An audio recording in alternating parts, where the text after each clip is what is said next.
ए दुर्गा काय हो? अगं शंभूच्या डब्यामध्ये जरा नवीन काहीतरी देत जा जरा. अहो सकाळची घाई गडबड असते सकाळी. होत नाही करणं, भाजी पोळी करा का त्याला काहीतरी नवीन करा. ते बोलून त्याला खाऊ खाऊ.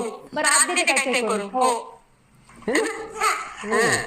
आज आपण लहान मुलांच्या टिफिनसाठी नवीन आणि पौष्टिक रेसिपी करणार आहोत. त्यासाठी एक बीट स्वच्छ धुवून घ्यायचं, मागचं पुढचं देठ कापून घ्यायचं, वरचं साल काढायचं आणि जितकं बारीक कापता येईल तितकं कापून घ्यायचं. मिक्सरच्या भांड्यात टाकायचं, मिक्सरला बारीक करून घ्यायचं. नंतर यामध्ये 1 वाटी पाणी टाकायचं आणि हे चाळणीनं गाळून घ्यायचं. तर आता हे रस आपल्याला मोजून घ्यायचा. गॅसवर कढई ठेवलेली आहे, तर इथे 2 वाटी पिठाचा रस भरलाय. त्यामध्ये चवीप्रमाणे मीठ टाकायचं. 2 वाटी रस भरला त्यासाठी 1 वाटी रवा टाकायचा. चांगलं मिक्स करून याला झाकून 2 मिनिटं शिजून घ्यायचं. शिजल्यानंतर प्लेटमध्ये काढायचं आणि थंड करून घ्यायचं. थंड झालं की छोटे छोटे बॉल्स करून घ्यायचे बघा, अशी व्हिडिओमध्ये दाखवते त्याप्रमाणे. नंतर हे बॉल्स आपल्याला चाळणीत ठेवायचे आणि 2 मिनिटं हे वाफवून घ्यायचे झाकून.